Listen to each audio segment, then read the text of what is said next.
back to the book In the Greater World from the collection Life in the Spiritual World by the Spirit André Luiz, psychographed by Francisco Xavier. João is showing it there on the screen for you, and we're going to start at the very top with a serious look on his face. He added. Who is going to volunteer to read for us? I'll volunteer, Julio. What chapter is that? Oh, chapter 12, I believe. Yes, 12, Yeah, a strange illness.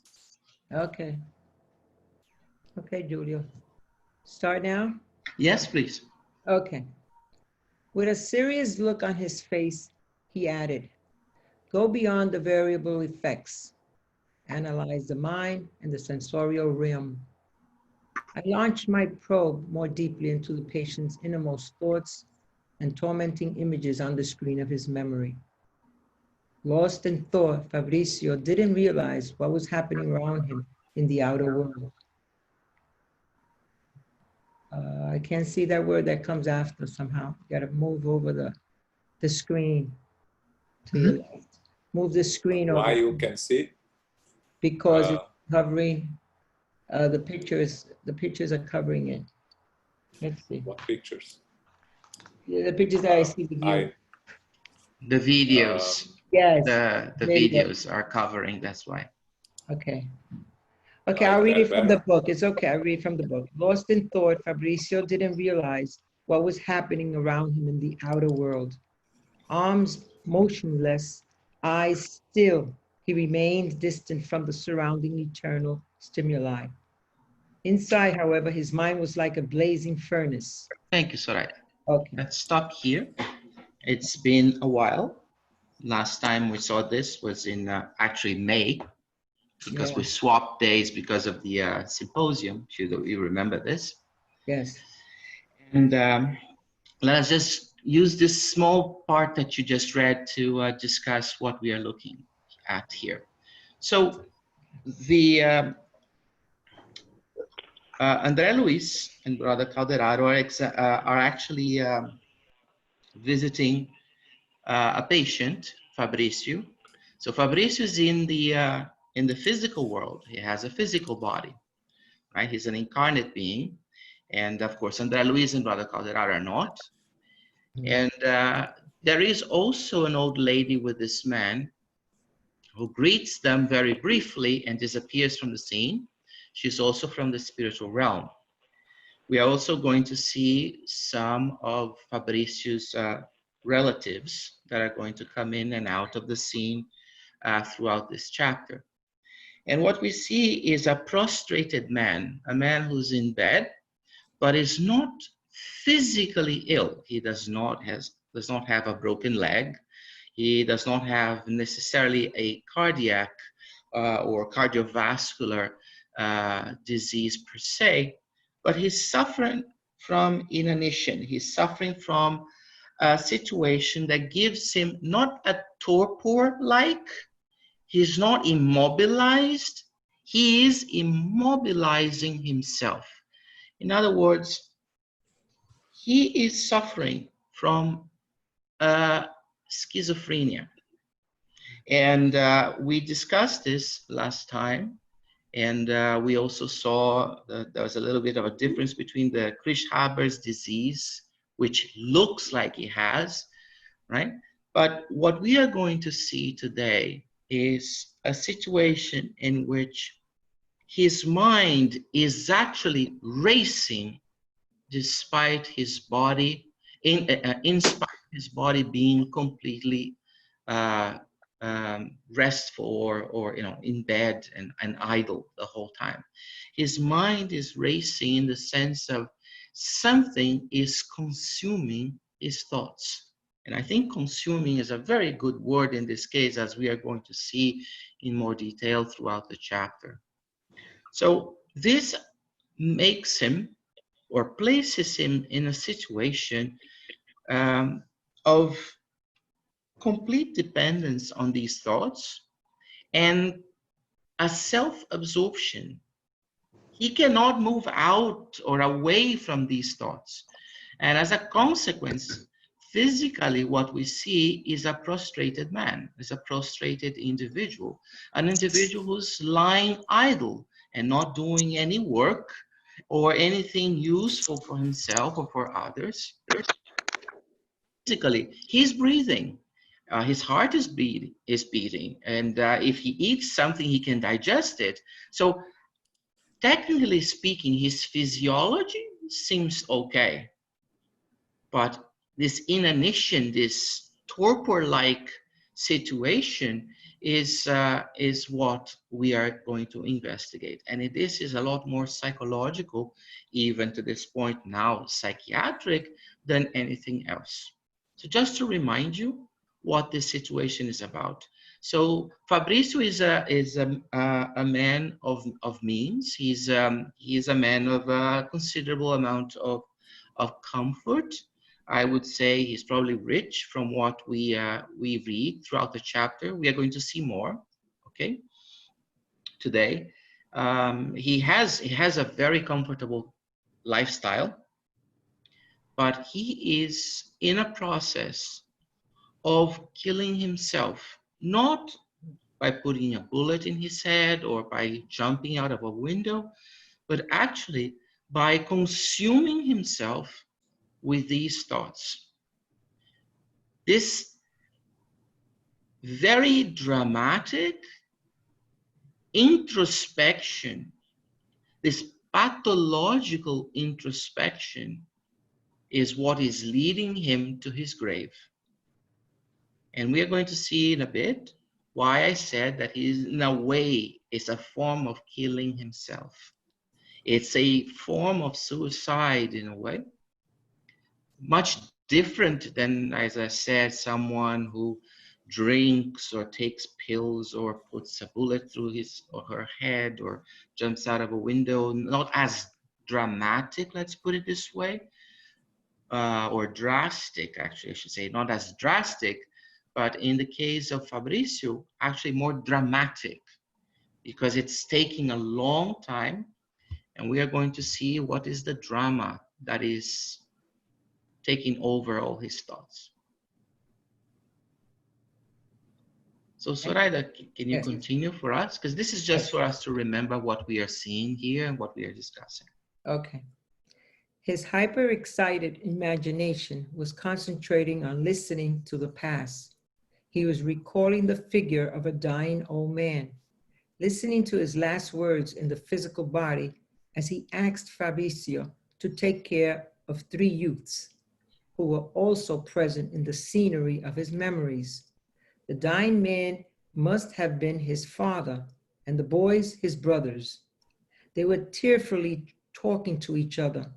Suddenly, his memories changed.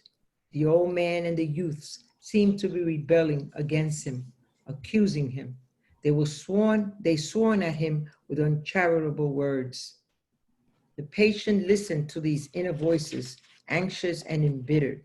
He wanted to undo the past and would pay any price to forget it, eager to escape himself, but it was no use.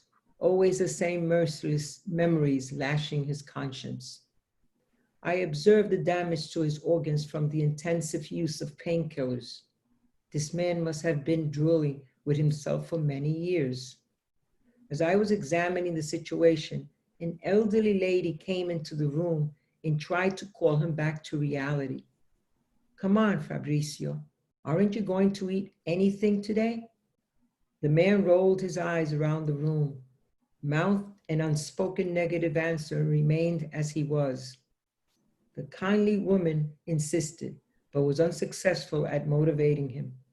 Because she continued attentively to try to get him to drink some broth, the patient stood up abruptly as if he had suddenly gone mad, raining and raving inappropriately and ungrateful.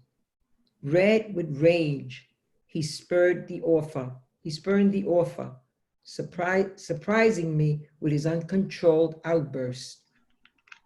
Drying her eyes, the wife went into another part of the house, while Calderio, very moved, explained to me, he's on the threshold of insanity, but hasn't yet entered the land of mental alienation. Thanks to the vigilant dictation of an old discarnate relative assisting him. Thank you. Okay. Stop here.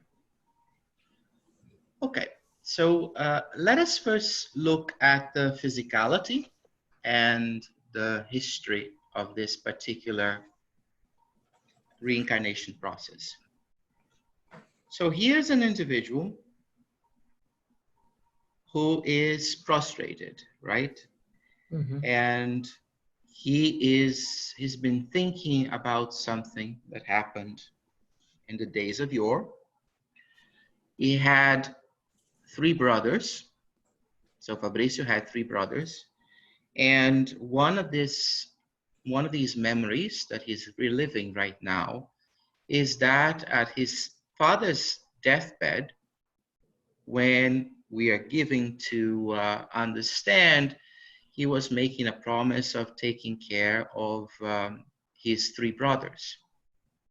We'll see that there is corroboration for this later on in this chapter, okay? So in one particular memory, all five of them, father and four sons, are together. The father is in his deathbed, and Fabricio, being the eldest, is promising to take care of the three siblings. In another one, in another memory, we see both father and three siblings and three brothers somewhat accusing him or angry at him, cursing him, or saying uncharitable words. So these two sceneries look incongruous if we assume that whatever Fabricio said to his father was kept. If he asked the father, if the father asked him to take care of the siblings and he did it, why these two apparently incongruous scenes in his mind? So right here, without even reading the rest of the chapter, we are led to believe that something happened between the promise and the actual effective application of what was promised. What? We don't know. The details we have not read yet. But we already given the idea here that something happened, because otherwise we would not see the second one, or at least he would not have that imagery in his mind.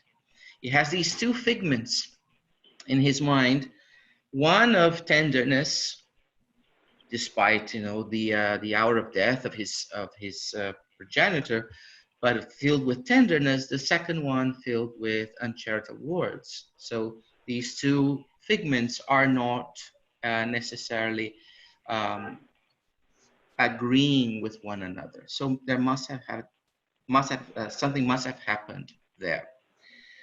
So we see this person so entrenched, absorbed in his own thoughts, that he's not capable of doing anything constructive for himself or for others. But we notice that he is capable of very violent outbursts. So physiologically, there is nothing wrong with him, or at least physiologically, in the sense that he is not prostrated, he's not idle because of physiology, because he has some form of a disease or a medical condition that prevents him from moving about or doing something constructive. And we see this when his wife enters the room. And here's what I said. We're going to see a few of his relatives coming in and out of the room. So this is his wife's time. So his wife enters into the room, bringing him a broth and asking him if he wouldn't like to eat something. And first he mumbles something or groans something in a negative way, the sense of that he doesn't want anything. As she tries and insists upon it, he becomes violent. So he moves from a state of complete idleness to one that is filled with energy and very, not only energy, but very with a lot of anger. So he is capable of a physiological response at this level, actually. And what prompts him to go from one extreme to the other? So it's the root of his behavior is still in these figments, in these imageries that he has conjured up in his mind and that he's reliving. And we are going to see in a little bit more details today what is happening. But what I want to convey before we actually get to the nitty-gritty of his situation is that we pay very close attention, not so much to the story. The story is a story, not history, a story, a tale.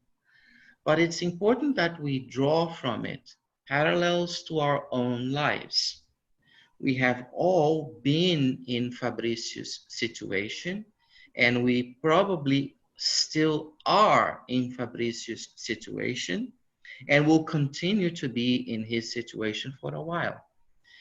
Of course, at different intensities or with different intensities, but it's important that we learn from Fabricius' story and remembering that André Luiz tries to bring us the extreme cases because these are easier for us to study. Whenever we start looking at something new, studying something new, we should always start with the extremes. As a rule, in most cases, we start from the extremes and then we move toward the grayer areas. Once we have understood a little bit more of each extreme, or we can move towards the grayer areas, to the gray areas. This is one of the cases. André Luiz is presenting to us in this chapter Fabricius' situation, an extreme case of self-absorption, of self-introspection, a pathological self, because introspection is very important, is actually very healthy, but not a pathological form of introspection like this one. This is an extreme case. And what we are seeing here is how much damage we can do to our physical bodies, to our physicalities, just with thoughts, just with the remembrance. And what we are also observing in this chapter, and we are going to see from now on as we delve into his story, his life story, is the only law that exists in the creation: cause and consequence. All that we see, all that we talk, is nothing more than the law of cause and consequence dressed up differently, which is fine. But what I want to convey here to all of you is how to distill to the essence. We are doing a distillation. We're looking at it, when we study the Spirit's book, for instance, and we do that on Thursdays, right? And we have an entire section of the Spirit's book that is dedicated to the laws of the creation. We study many of them.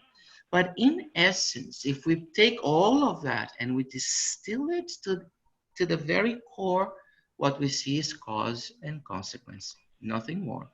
In the same way that if we take everything that our Master Jesus Christ has told us, it bears down to one simple thing: universal love, or its manifestation. As it flows, we call it charity. So it may give it different names, but in the end is one and the very same thing. So here's the same thing. What we are seeing is that Fabricio is going through a process of cause and consequence. The consequences right now of everything that he did in the past, which we are going to read about right now. And this is now coming back to his mind, coming back to his conscious mind to haunt him. And haunting, it is doing it. He's doing a great job on his body. and is also doing a great job on his spiritual body, or perispirit, as we call it as well. Just so the very end, just to make a little comment, remember I mentioned that there is also a discarnate being that we don't have much more information about her. So he has a person that is assisting him from the spiritual realm, an old relative, a node, as we say here, the last paragraph that was read. There is an old discarnate relative that is assisting him, that is always there, keeping vigil right next to him.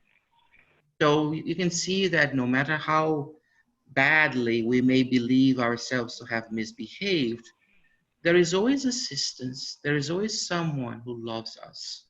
And this is very important, because if we decide that we have made a mistake and we want to atone for it, that knowledge, that certainty, that faith, actually, it's an article of faith that we have someone, if not from this life, from a past life, that loves us enough to assist us, to be with us the whole time.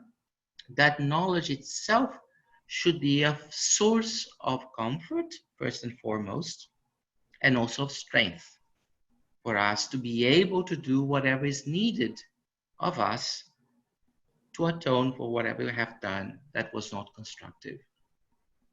So this is the importance of this last sentence, because we are just going to see that there is this old discarnate relative, and that is going to be all we are going to hear about this individual, this other spirit now. But the importance of this sentence lies exactly there, that if we decide to change, we should, even if we cannot see because we do not have certain intense mystic abilities, it does not matter. We should have in ourselves this faith that there is always going to be someone there assisting us. Should never, ever doubt that point.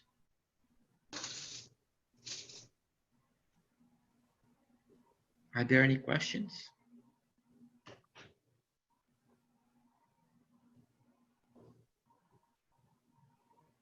No? Okay. Zoraida, could you continue, please? Okay. The assistant began applying magnetic procedures of comfort to strengthen his endurance. The patient settled down, and Caderaro serenely told his story.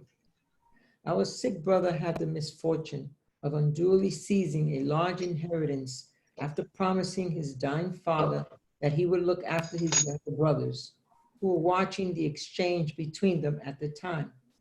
But finding himself master of the situation, he threw his brothers out of the house by using one of those well-paid shysters who made an unscrupulous living by falsifying legal documents.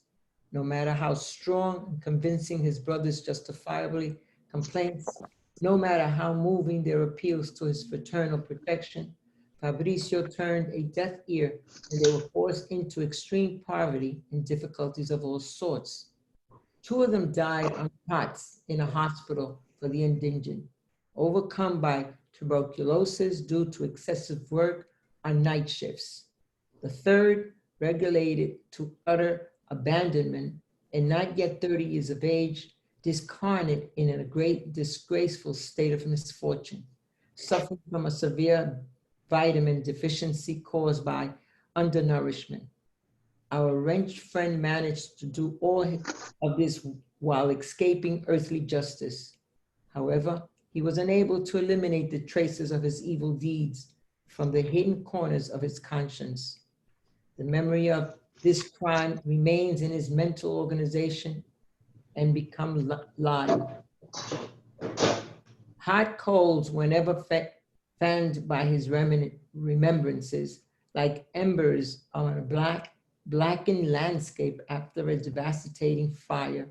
As long as he had the endurance provided by a healthy body, this bad son and perverse brother was able to escape himself without much problem. Easy money, solid health, a amusements, and pleasures served as a heavy curtains between his arrogant personality and true reality. However, time worn out his physiological apparatus and consumed most of his illusions. Little by little, he met up with himself in this journey back to his inner self. He had to face the memories he hadn't managed to evade, try to find good cheer and well-being, but they hid from him.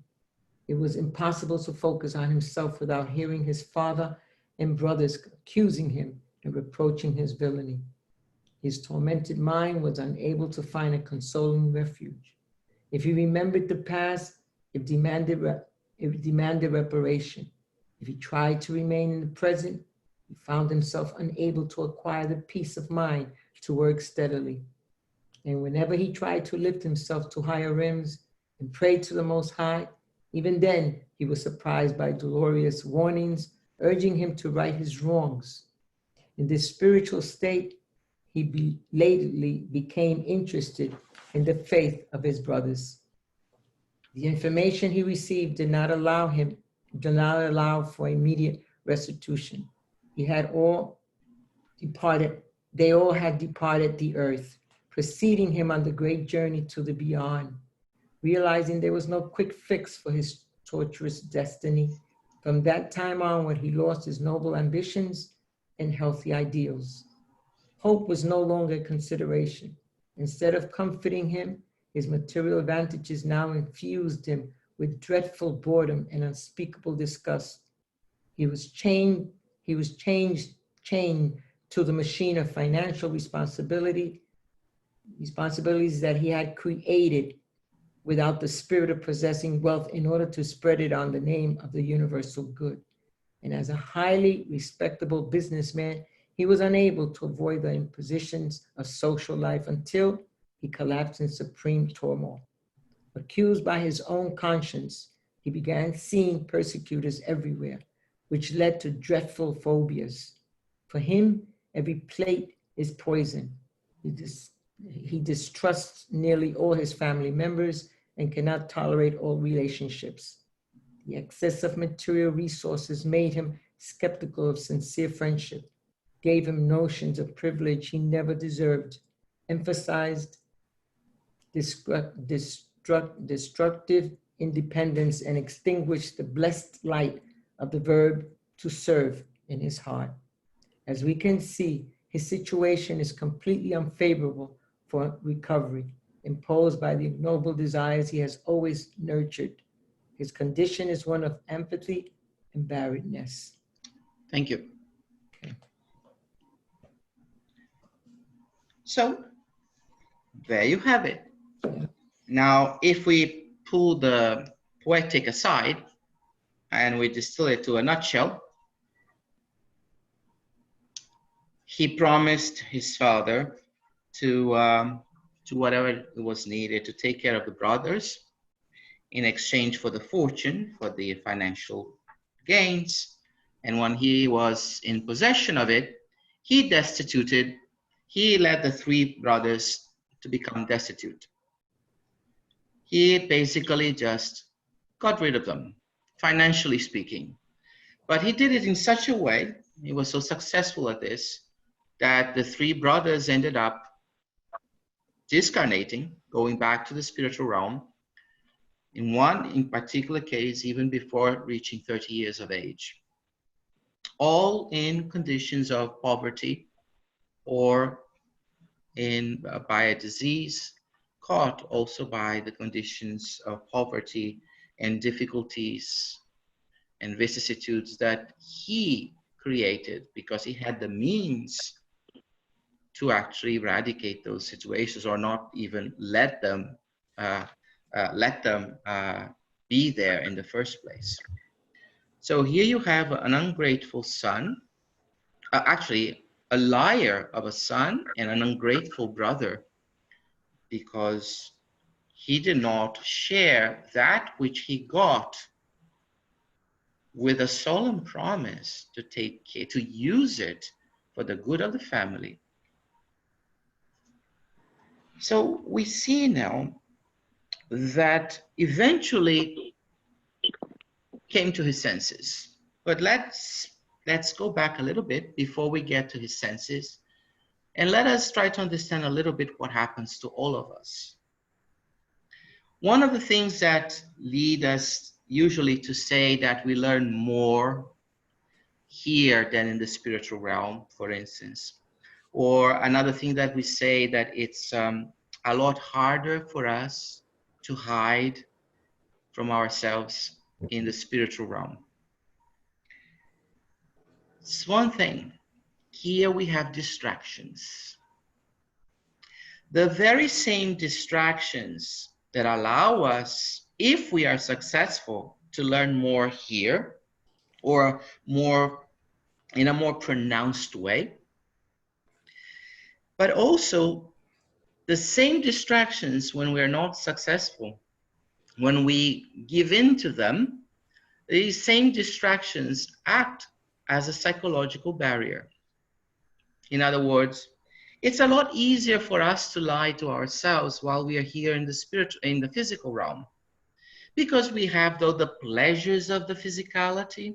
And when I mention pleasures of the physicality, I don't necessarily mean the sexual pleasures, okay? It means pleasures in every sense of the word. So it can be, for instance, having enough money to travel, or to buy things, or all things that necessarily do not constitute a bad action. But it's the use that we make of each one of those things that end up being destructive to ourselves. So when I say pleasures of the physical world and I say buying things, well, it's important for us to buy things. Otherwise, we would not have clothes to dress on, to dress with. So we would be running around naked, or to have a house or an apartment. So the buying is not necessarily being, it's not necessarily talking about consumerism, not talking about excesses. But the fact that we are capable of worrying about these little things distract our minds from a deeper introspection. It requires from us, especially nowadays with so much technology around, so much being offered, and tomorrow is going to be worse and worse. It's always going to be more and more because we are always progressing. With all of these things, it takes a very disciplined mind to find moments of introspection.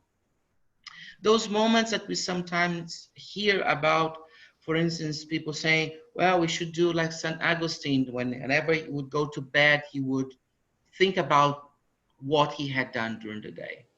Or, some people say, when you wake up in the morning, take a little bit of time for yourself to plan your day with the idea of asking what you are, what you want to accomplish, what you can accomplish based on what you are.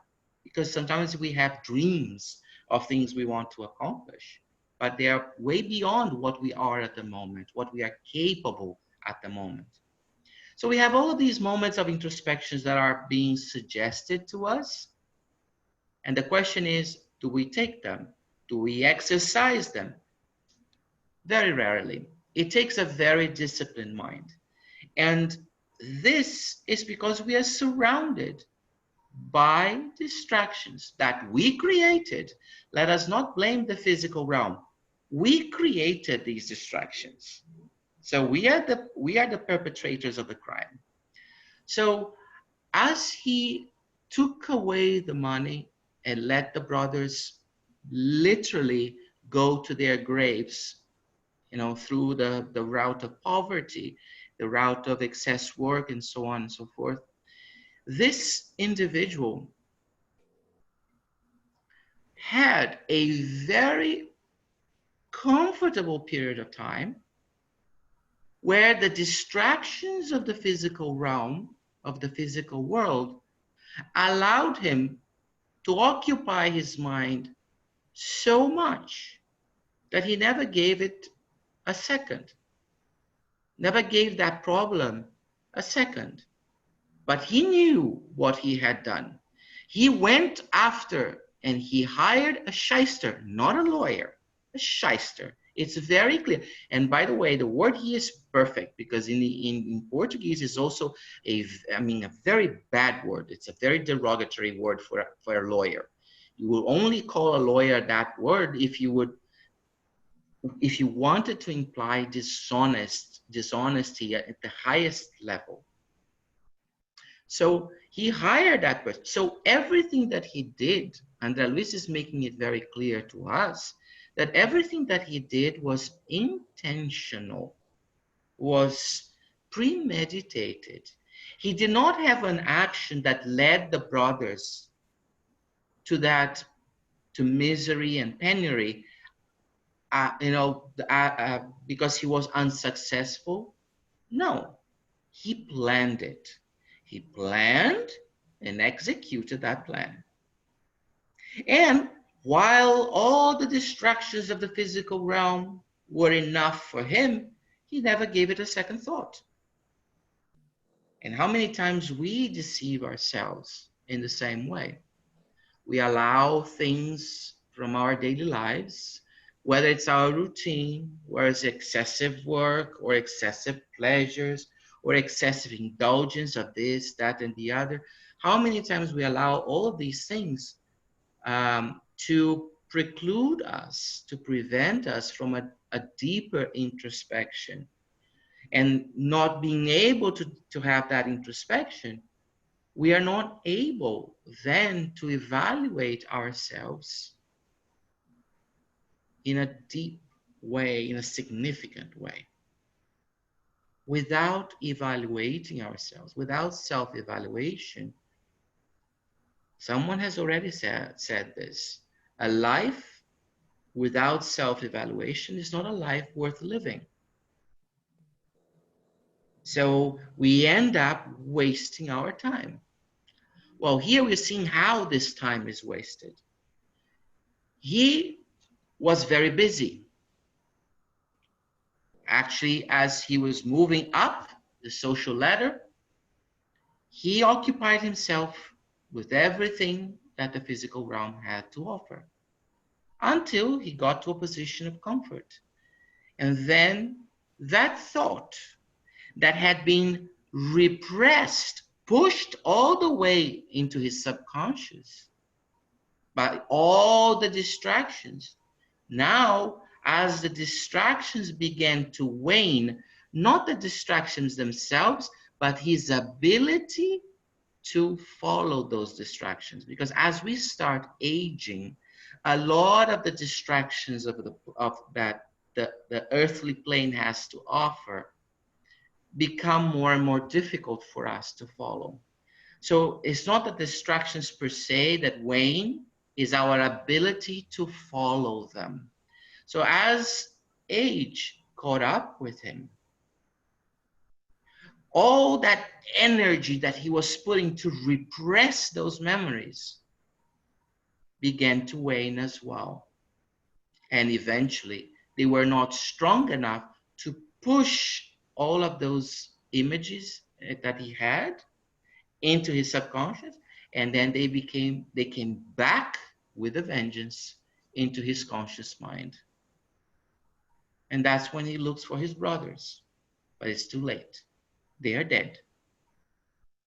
And now he has to begin his journey through hell. The hell that is not from a specific place, like the Catholic hell in particular, but the hell that we created for ourselves as consequences of our destructive actions. Here I want to convey to you that's a destructive action, because everything he did to his brothers was intentional. We are not giving more information, but an individual that acted like this most likely already lied to his father at his deathbed. Already at that moment, he was probably scheming to get the fortune, to get the means, the financial means, and not share them or not use it for the good of the family. It's very unlikely that he had a very big change of behavior, especially a change of behavior that goes backwards. If it went forward, had gone forward, I could understand. But it went, in this case, backwards. So most likely, at the moment that he uttered those words that he was promising this or that, he was already scheming to have everything for himself. So it was intentional. So these are destructive actions. These are not actions that are not successful, that we start with good intentions, but just happen not to be productive, constructive. No, they were destructive from the very beginning. So now he's going through this hell. The hell that is nothing more, and we studied this with Elmo on Thursdays, like from a couple of years, right? When we studied heaven and hell. A hell that is nothing more than the pure consequences, pure and unadulterated consequences of our own actions. Nothing more, but nothing less either. Just exactly the same things that we did now coming back to us as the consequences of our initial actions. And he can't flee from it or from them, because these are memories. That's not just one. These are imageries and images. Because it's inside himself. He has seared them in his own spiritual mind, or in himself, in his essence. This is not in the physical body. If he puts a bullet through his head right now, literally destroying his brain, he will still have those memories, because it's in him. It is in what defines him as an individuality. It's in his essence, which we loosely say spirit, which then passes or relays it to the perispirit, and the perispirit to the brain in this form of some cerebral torpor, or this idleness, this inanition, this lack of motivation. But all of this is all the way up there in the essence. And now, the very same things that he was using to repress what he had done, not to pay attention to the inner voice of his conscience. Now, the very same things are for him a source of disgust, of irritation. Because when he sees them, he realizes that he was using them as a tool, not to face his own actions. So he doesn't have a place to hide, and he doesn't have a place where he can run to. It's basically like an individual who has been thrown overboard and is now in the middle of an ocean with water no matter where you look. And to make matters worse, it's also raining. So it's water from heaven, from the skies as well. So everywhere he looks, whatever he looks in his life, he sees something that catapults him back to that original thought, to that original action of taking the money for himself and not taking care of his brothers. But as all lost at sea, someone will always come around and throw us a life buoy. We are going to see that someone is going to actually throw him a lifeline later on. But this lifeline, unlike the lifelines on planet Earth in the physical realm, this lifeline has a cost. And his riches in this physical realm, as our riches, are worth nothing if we want to buy this lifeline. But we'll get to it in a couple of chapters. Sorry, in a couple of paragraphs.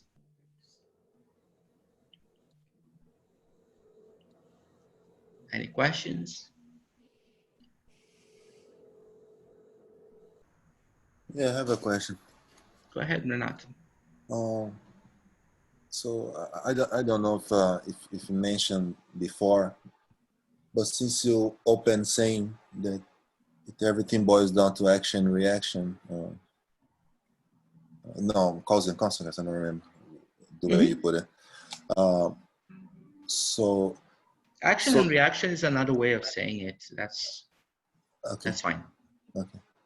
So can we assume that the brothers also were not innocent, even though he put them in a position of disadvantage and going to poverty and everything and eventually dying. But if the brothers found themselves in that position, they were not innocent on that, right? We have no information on the brothers. Okay. Okay. So, but no, it's a good question still. There's something we can say about it. We have no information on the brothers. So everything that I'm going to say here now is not from the text. So first, very clear statement that that's all we need from the brothers. And my opinion is that André Luiz did not provide information on the brothers so as not to distract us from the importance of the cause and consequence he's facing.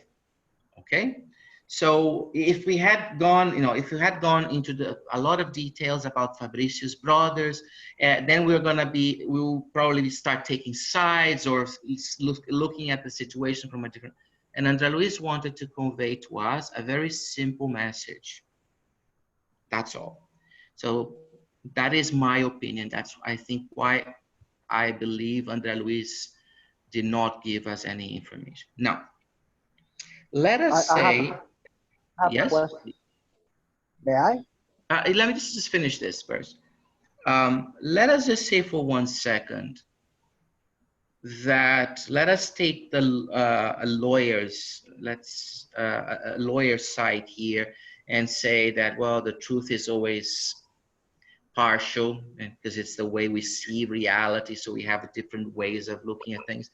So let us try to defend a little bit Fabricio by saying, well, perhaps and let's be spiritists in this case, and let's say, well, perhaps these brothers did the same thing or something similar in a past life to Fabricio, and now it was his time to either forgive them or actually exercise his revenge, this and that.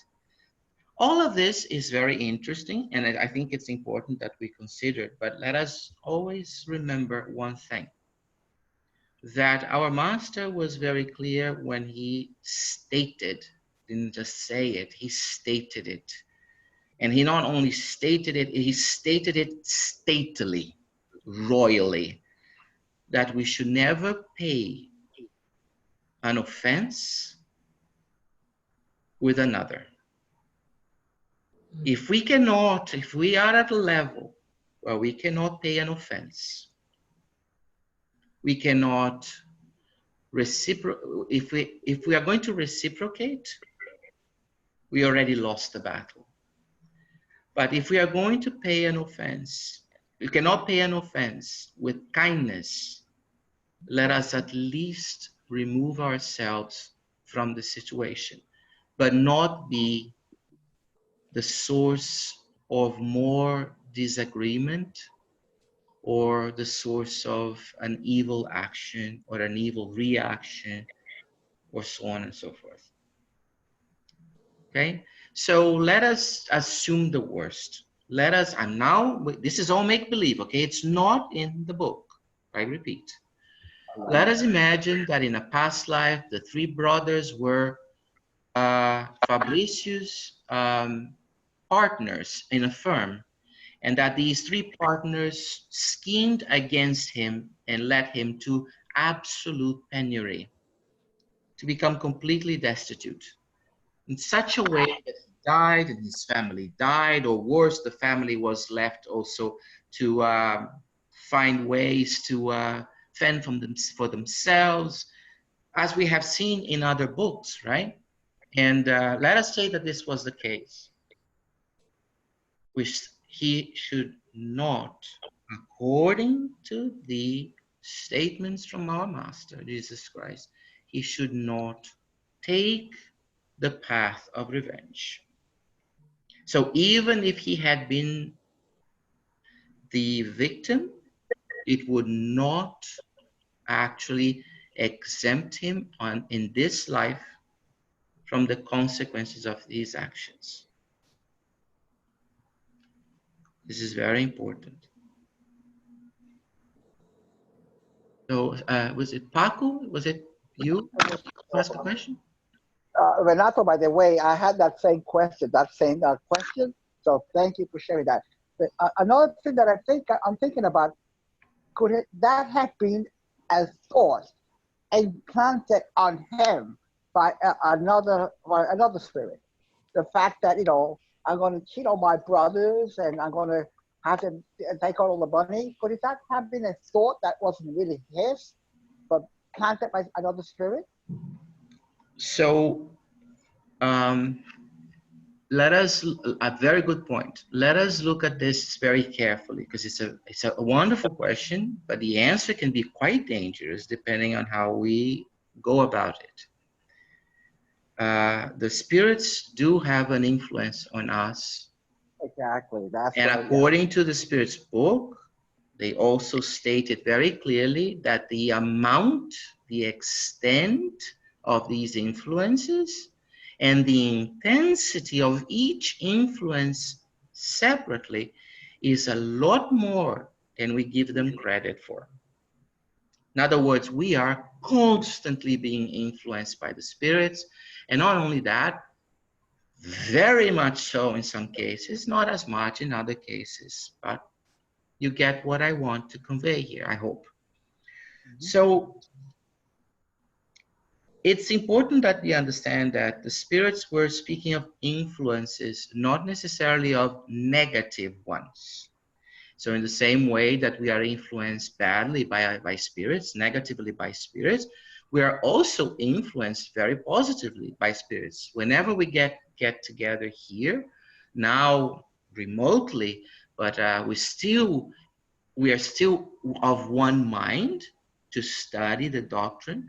We are being, of course, each and every one of us, if we could see there is at least one spirit right next to us, our guardian spirit, for instance, who's at this moment connected with us, perispirit to perispirit, psychosphere to psychosphere, in what you would draw as a little luminous wire between the two.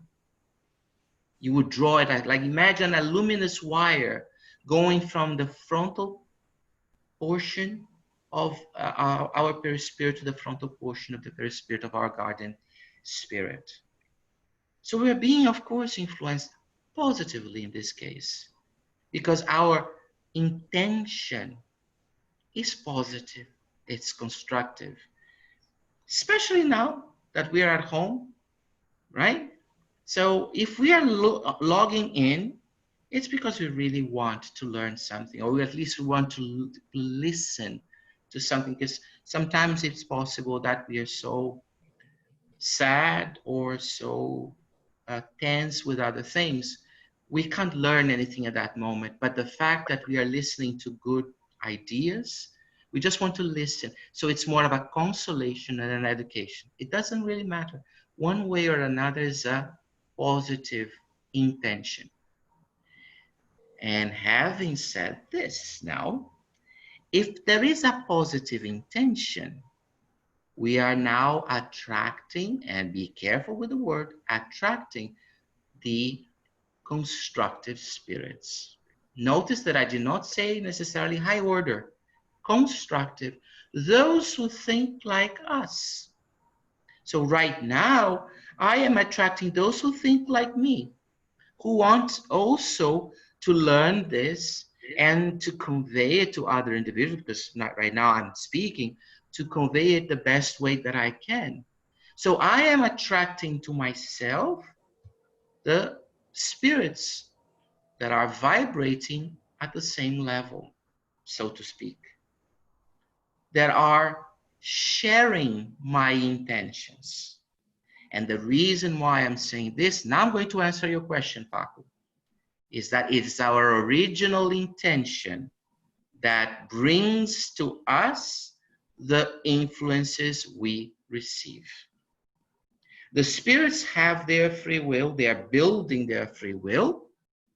They can approach me anytime. Right now, I'm pretty sure, because I'm not perfect, that there is a lot of spirits around me here with the intention of making a mess of this idea of sitting down here and studying this and trying to convey the message clearly to everybody.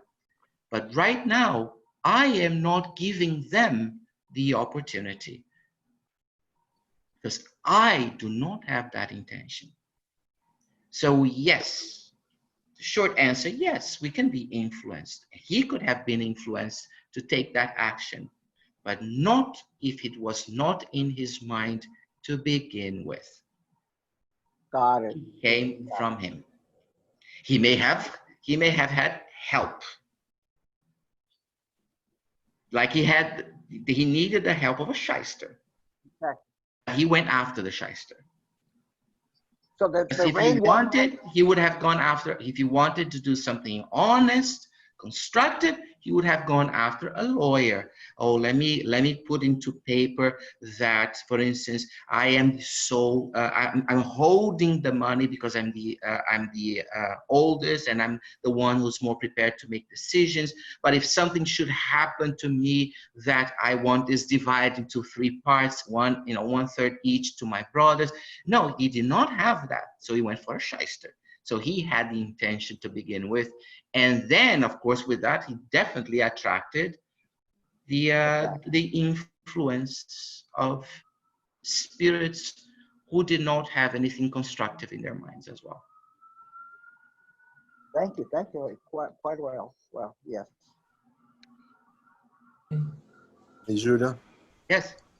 The reason I asked the question was I always try to go to the beginning of things so we understand why we are in this mess. And Sure. for example, when we are coming as a spirits and we are experiencing things in order to evolve and learn, let's say that in the first time I'll be exposed to wealth. And let's say that particular spirit make the right decision and it do good. And next time, he's then put in a position of poverty, and also he accepts it and also do good. So using what you say and cause and consequence, going through that path, he probably will be never exposed to other things that we experience, like suffering and all the other things, because he's not putting himself in a position to attract that. Now, what he's causing will not have bad consequence for that. But we also study that sometimes we choose to be in a position that maybe we not created in order to help others. So I'm wondering here, how can we choose to be in a position even though we are trying to help, but we are not causing that? Because if everything boils down to cause and consequence, we're not causing something, but we're putting ourselves in that position. And maybe we create something that wasn't, to be in our path to begin with. You got my point? Quite honestly, no. I got confused what you were saying. Are you, let me see. Are you trying to say that how can we choose something and later on we don't do it? Is that what you were saying? How Because can we choose something if it's not in our cause and consequence choices. Okay, so, okay. All right, good point. Let us see if we can look at this. When I take you all up to the beating post and I beat into you, not to say plan, plan, plan, plan, plan. It's not that I want you to do what I want. It's because the concept of a plan, of something that is defined for us, or even if we define it, is very detrimental to understand certain things. Cause and consequence is not as linear as we think. Cause and consequence is a statement of divine justice that says that justice will be meted out by the intention related to each action. Notice that I did not say punishment. In other words, if I do something that is constructive, hey, good. However, if I do something that is constructive because it turns out to be constructive, but my intention was not that, divine justice will met out the consequences according to the initial intentions. When we speak, for instance, of suicides, same thing, the intention behind. When we speak of abortion, other things which we are not going to go today, so put those questions aside for now, don't even think about it, but this is not what we're studying today. The point here is, it's the intention behind. And human law does not judge on intention. It judges on evidence, not proof either. Human law does not judge on proof. It judges on, it evaluates on evidence. When you serve in a jury, you're always told you have to evaluate the evidence that is presented to you. It's not for you to do anything else, just to evaluate the evidence. The problem here is that in divine justice, the only evidence is the intention. So, why am I saying all of this? Because we have when we apply human justice to cause and consequence, we get a little confused because we cease to look at the intention, and it's all about intention. So in that sense, for instance, I'm actually broadening a little bit your question, Renato. I know that, but I'm doing this on purpose. There is method in my apparent madness. When we choose things in life, and later on we fail to do so, to carry them out, one might say, but why would God allow such a thing? Because the initial intention was constructive, and the creation does not impose difficulties or penalties before the action actually happens. When there is a good intention to begin with, the creation, the way it's set into motion, allows us to experience it, so that by the time we commit the crime, we know it's us. We are the ones committing the crime, that we cannot go back and say, oh, I was barred here, I was stopped there, I was hampered over there. No, you had all the means, all the resources, and you failed. So when we speak of cause and consequence in terms, in terms of intentions, we see that our view of the world opens up a lot more than when we try to perceive it from the point of view of evidence. And we also see that the cause and consequence is not just for the negative things, but for the positive ones as well. And Why am I saying this? Because there's another thing that we sometimes forget to think about. If I offend you, for instance, Renato, and so I'm gonna put myself in the position of a villain here. If I offend you, you cannot think right away or only think that I offended you because in the past you offended me. No, because I am developing my free will, and perhaps my intention right now was to offend you. Or my intention right now was to step on someone's toe or elbow someone in the subway. Or I don't know, abscond with a piece of merchandise from a store. But the fact that I do it doesn't necessarily mean that in the past I was the victim of something similar. No, I am building my free will and I'm making decisions at this moment, decisions which are based on an intention. And the intention is created based on a desired outcome. I desire an outcome. So let's say I desire a piece of merchandise that I cannot afford. I know which store holds that merchandise. So I target that store, I go there and I abscond with it. I steal it. But my intention in this case here, all the actions that I put into motion is because I have a desired outcome, possession of that thing. Does that mean that in the past I was the owner of a store and someone stole from me, or someone that is the owner of that store nowadays did that for me, or did that, or stole something from my family? No, we also have to broaden our sense of cause and consequence to include this idea of building up a free will.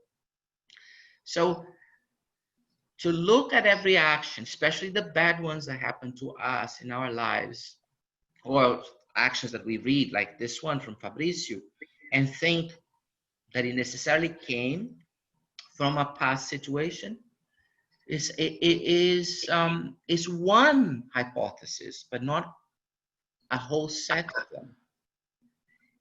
Second point, not to think that cause and consequence is so linear like that. I have to have something stolen. No, that it can be something that the consequences are going to be based on the intention of the original action.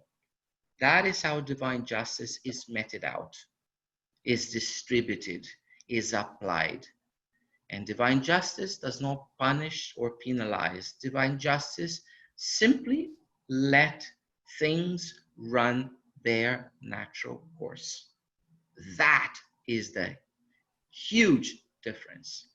Because it's based on intention, it's already seared in our own essences, in our own spirits. And we are the ones that are going to actually carry out our own, let's put it this way, our own sentences. Fabricio is punishing himself. Notice that nowhere in the narrative, André Luis said that he was blaming this, that, or the other, or that individual, this individual, or another individual. No. He is being consumed by his own fire. He set the logs, he set the flint, and he set it alight. And now he's burning in it.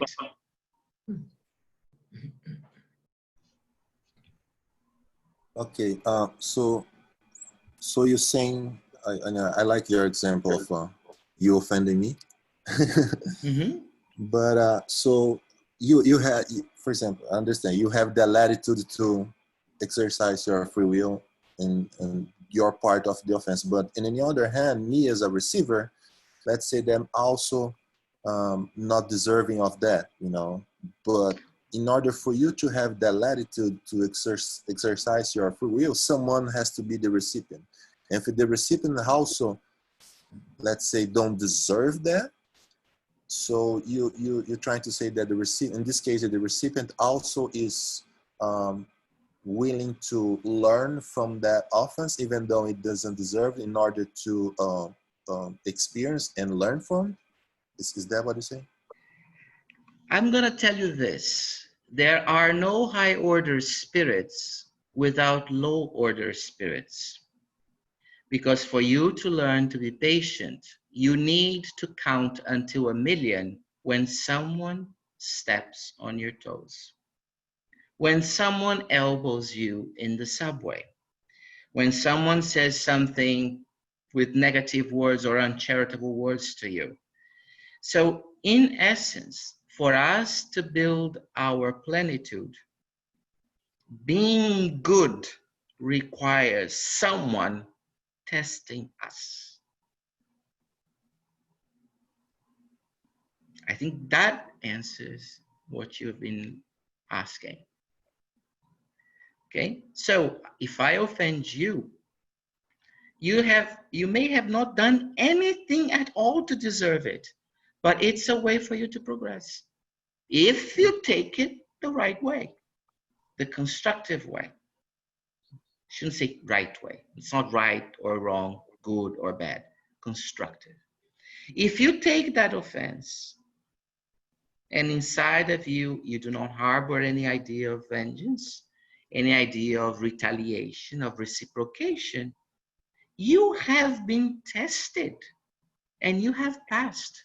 I am the piece of paper. I am the final exam for you on patience on that topic. By offending you and not being offended in return. Without that, you would have never known if you had achieved patience or not. So when someone does something to another individual, it's not necessarily that that person, let's say, for the lack of a better word, deserves it or has done something similar.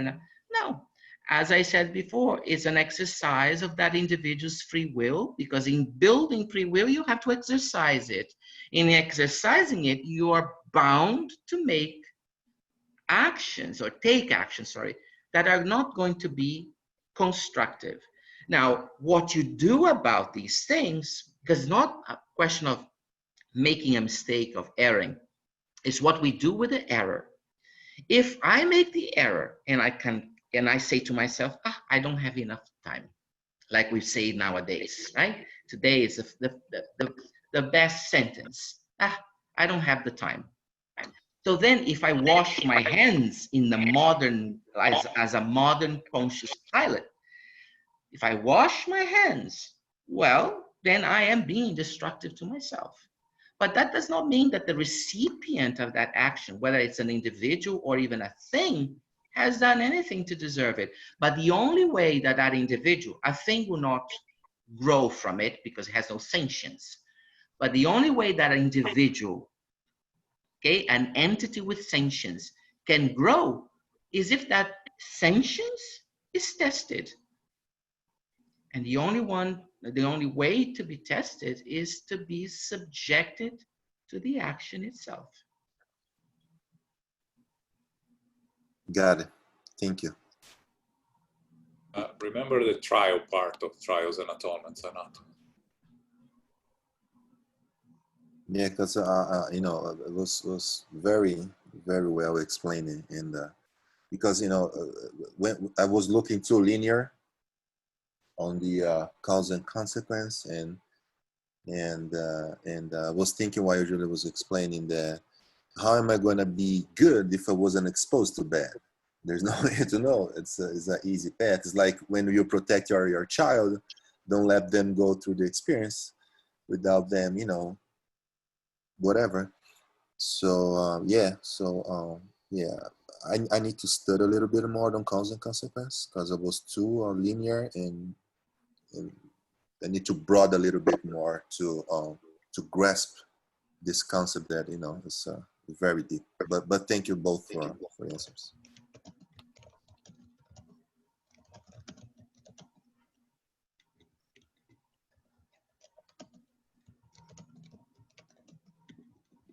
Okay, if there are no more questions, we can continue.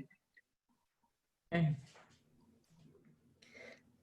At this point, Calderaro indicated his diseased brain in particular and explained, according to what we have just studied, the nervous system connected to the encephalic chamber through hard to define processes in human science is nothing more than the representation of an important area of the perispiritual organism.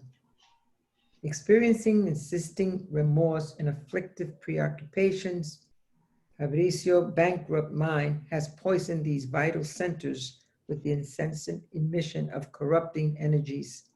Consequently, what in good psychiatry we might call a generalized lesion of the nervous system has occurred. First of all, this disaster reached the seat of the most recent gains of the personality, that is, the most recent cells and stimuli located in the frontal lobe and the motor cortex, thereby temporarily paralyzing our friend's ability to involve himself in uplifting meditation and salutary work, and obliging him in spiritual terms to retreat within himself. Even though his mind is now at a standstill in the instinctive region of his personality, our patient is not yet completely unbalanced, thanks to ongoing assistance from our plane. When the assistant had finished, I dared to ask, but is there any hope that he can get his equilibrium back anytime soon? Absolutely not. Calderaro answered decisively. In his case, certain therapeutic practices would prove futile. The delinquent mind can receive all sorts of assistance, but ultimately it must be its own doctor. Divine justice acts without fail, although people do not recognize its workings in their daily endeavors. Criminals can escape the punishment of the world's judicial organization for a long time. However, sooner or later they must wander in the lowest regions of their being and suffer punitive afflictions before their brothers and sisters in humanity. To his family and friends, Fabricio is a schizophrenic who is unable to tolerate insulin shock therapy because of his fragile and tired heart. To us, however, he is a fellow spirit injured by ambitions of the lowest kind and have sustained bitter consequences from his purpose of selfish domination in life. Thank you. That's all we are going to read for today. But now we have some interesting things, which is a difference between physical medicine and spiritual medicine, let's put it this way. So let me remind you all that André Luiz loosely divides our brain into three parts. We have the lower portion of our brain that is responsible for everything that is autonomic, not automatic, remember, autonomic. So the beating of our heart, the breathing, so all the coordination of the muscles in our chest area and our diaphragm to make the air pull, to be able to pull air in and push air out. So all of that is, I mean, we have some control of it, but it's done normally without our awareness. That's the best way to describe it. So one easy proof of it, or evidence if you prefer, because it's not really proof, it's evidence, is we don't stop breathing at night when we go to bed and we sleep, because if we did, we wouldn't be waking up the next day, right? So it's very simple, and it's something that we all know. We have all exercised without even paying attention about it, right? Yeah. So the other thing is the peristaltic movement. Whenever we eat or drink something, we know that will go down our esophagus, go through the stomach, then through the intestines, and then come out at the anus, at the other side of the gastrointestinal system. And it is so well, actually, it works so well that if you actually were to drink something or eat something while being hung up upside down, it would still move from mouth to your anus in the same way by the peristaltic movement, even though it's going now against gravity because you're upside down. So all of these is what we call the autonomic responses. We are not aware of them, but they happen, whether we like them or not. Our heart will beat. But we can do a few things. For instance, we can breathe a little faster, a little slower, right? We can hold our breath, but only up to a point. So there is some control there, but most of it is done autonomically.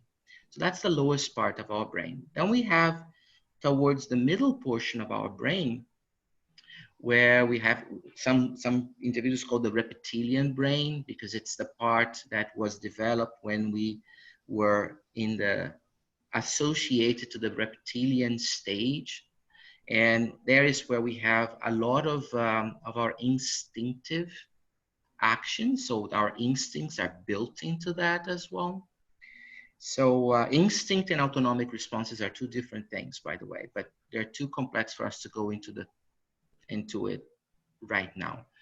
And eventually we have the cortex, especially the frontal cortex and the motor cortex, which allows us, for instance, more delicate and more sophisticated actions and thoughts. So for instance, the action of playing an instrument not only requires motor control for us to use the fingers or the arms and so on and so forth, but also requires a certain level of abstraction that we see in the frontal portion of our brains. And this is what actually differentiates us from all the other animals, because humans have the largest area, frontal and cortical area, in the kingdom in the animal kingdom. This is what has allowed us, evolutionary speaking, the ability to abstract, the ability to reach cognition, the ability to think of moral ideals, love, universal love, even, because it allows us a level of abstraction that is not found, it's not perceived or observed in other animals. We are not the most evolved human being, the most evolved animal or being on planet Earth. We have to be very careful when we speak of evolution. We are the most complex, that is true, but not necessarily the most evolved. And we don't have to go any further. We just see that a virus, for instance, which is not even considered to be a live entity or being by some individuals. So there's still a huge, very hot debate about a virus being alive or not. A virus can actually destroy us easily, right? Or a bacterium for the same matter. So the idea of evolution is not necessarily the same as complexity. We are the most complex, but not necessarily the most evolved. But we do have the largest, and in this case, I can say the most evolved and developed and complex frontal cortex. That's the part that allows us all the senses, sorry, not the sense, all the abstraction and cognition. And here's an interesting thing: is the first one to suffer. In us, that is the first one to be destroyed or damaged or at least impaired when we reach a situation like Fabricio's in. When we begin to abstract and run in circles and in an infinite loop, as in, people who do computer programming understand this very clearly, right? When you create a loop and you do not know how to get out of the loop. So Fabricio's in a loop. He has these memories and he cannot deal with them, but at the same time, right now, he knows that he created them. So it's his fault that they're there. Nobody put them there. So he is in an infinite loop. He's caught in an infinite loop. And that is damaging his frontal cortex, because that is holding him captive, prisoner. Sorry, is holding him captive, prisoner, and is not allowing him to exercise other ideas of cognition, of abstraction that characterizes human behavior. This is an individual who is very likely going to be an ovoid when he goes back to the spiritual realm, if this continues in the spiritual realm as well.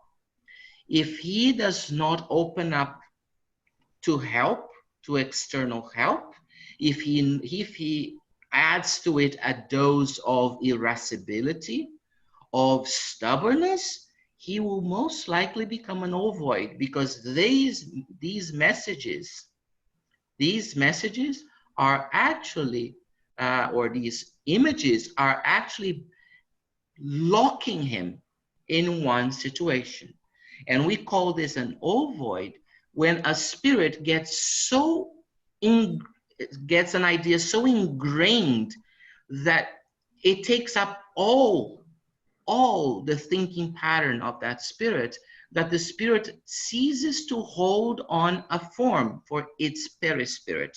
So the ovoid is not the spirit, of course. We say the spirit is an ovoid, but the ovoid is actually the perispirit, that which has form.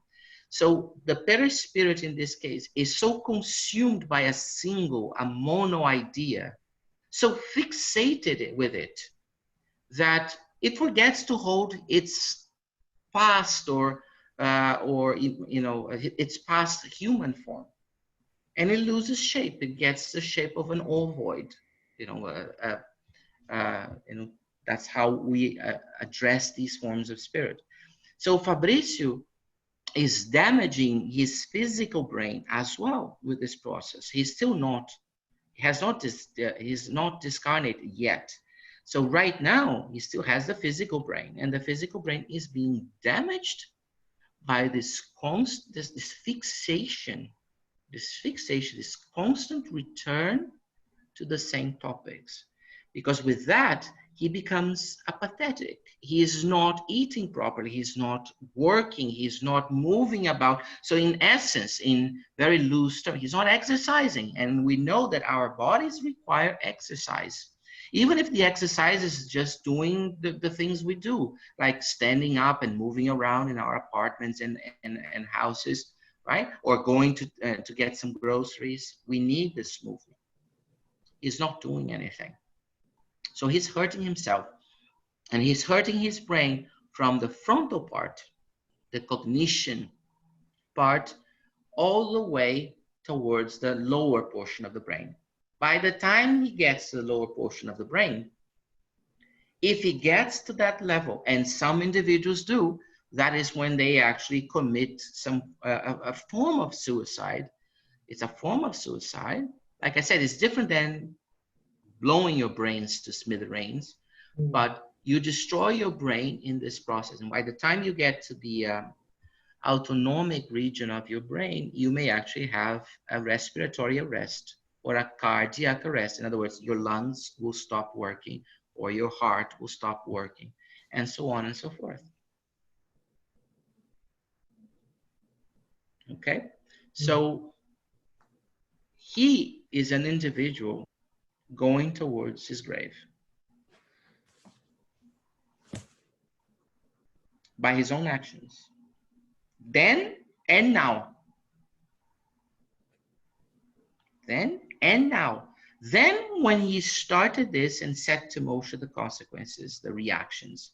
And now, because he doesn't find in himself psychological tools to snap out of this infinite loop he's caught in. So we'll stop here today. Perhaps we have time for one question only. And we'll continue this next month. Julio, may I ask, what were the effects, or what would be the effects of the painkillers that were administered to him according to the notation here? Is this an extra added effect? on him? So when someone takes medication chronically, the definition of chronic in toxicology is anything that is being given by more than once over a period of 3 months for human beings. Dogs have a different definition, cats are different, because it's based on the lifespan. So for human beings, anything that you take, repeat more than once, okay, with some form of repetition frequency by for more than 3 months is considered a chronic intake. It can also be chronic exposure or chronic administration. So all medications have side effects, all of them. There is no such a thing as a medication without side effects. So when we take especially painkillers, analgesics, muscle relaxants, they are going to affect primarily 2 organs, liver and kidneys. Okay, the liver, because the liver is the powerhouse of detoxification. So everything we eat and everything, including medication, right, medical drugs, has to be processed by particularly the liver in something called first pass elimination. The liver has dibs on everything. It sees it before anything else sees it, especially if it's taken orally, okay? And so the liver, because of this, is also the first organ to be targeted. And the second one is the kidneys, because we have to eliminate these things. And usually most of these things are eliminated in our urine. So the liver, because it sees it first, the kidneys because it has to filter it out of our bloodstream and put it in our urine. And by being more exposed to these things chronically now, they are the first ones to suffer and the side effects. And that would actually lead eventually, if it's a serious side effect, to renal failure or liver failure. So that's why it mentions there, because now we see how also he's debilitating his physical body. He has created an action that was completely abstract, because it was an action that showed lack of love. Whether there is love or lack of love, it's an abstraction, right? But that action created physical consequences, the death of his brothers, of his siblings. That death, which was physical, fed into the abstract action, now guilt. And the guilt lets him take the analgesics, and the analgesics now produce the physical damage or damage to the physical body. So we see the whole cycle of abstract and physical, still related to the physical body, but the 2 sides, because we can be abstract here in the physical realm as well. But his guilt in manifesting itself leads to the use of medication. That medication doesn't have any help because it doesn't address the root of the problem. So it's being taken now more often, which means it becomes chronic intake. And that chronic intake leads to the debilitation of the physical parts of his body. Thank you.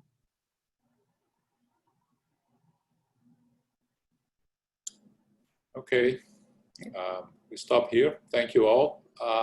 Just a reminder, next weekend, when Julio mentioned the three parts of the brain, and next Sunday we have a lecture by Dr. Desio Iandoli, who is one of the authors of the Triune Brain, a book that discusses these 3 aspects of the brain. He's going to give us a lecture on health and spirituality. So next Sunday, 11 a.m., instead of our regular gospel study of the gospel, we're going to have the lecture. The lecture will be in Portuguese with a consecutive translation that I'll be doing. And it will be through our YouTube channel. So it's not going to be our regular Zoom. It will be through our YouTube channel. And we'll be sending the information on the email. And we'll post the information also on the website. Okay, and if you have any doubts during the week, we can clarify. So this Sunday, this coming Sunday, the 12th at 11 a.m., Dr. Desio Yantoli. Okay? Carol, you do our final prayer. Thank you.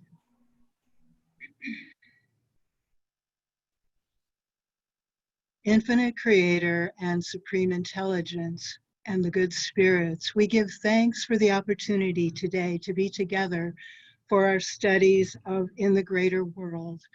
We are truly grateful for the opportunity to receive the blessings and to receive an in-depth understanding of the material.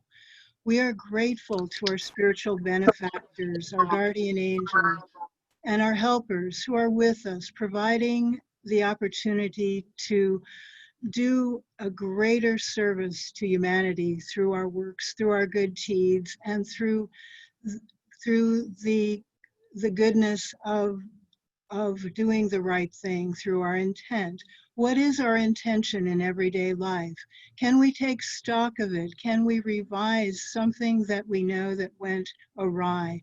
Can we do this each day, perhaps in a way, taking time to have a greater understanding of our not only our aspirations, but our intent. What is our intent in everyday life? What is our thought? And what is the culmination of our thoughts and actions? May we go forth today and receive the love and light of Christ within us. May we receive the guidance of the good spirits, the mentors, and the spiritual benefactors who are helping us as we do our part. As we go forth and close this meeting today, may we continue with our prayers, with our studies, with our mindfulness and contemplations. May we wish for others the blessings of health, healing, well-being, and may our suffering be minimized as we do our part. We close now and ask for the safety, health, and well-being, the protection of all those who are in our circle, in our families, our friends, our loved ones, and those who are also our co-workers. May we be blessed, and may we go forth with good intentions each day. Go forth now in peace. Go forth now as beacons of light. So be it.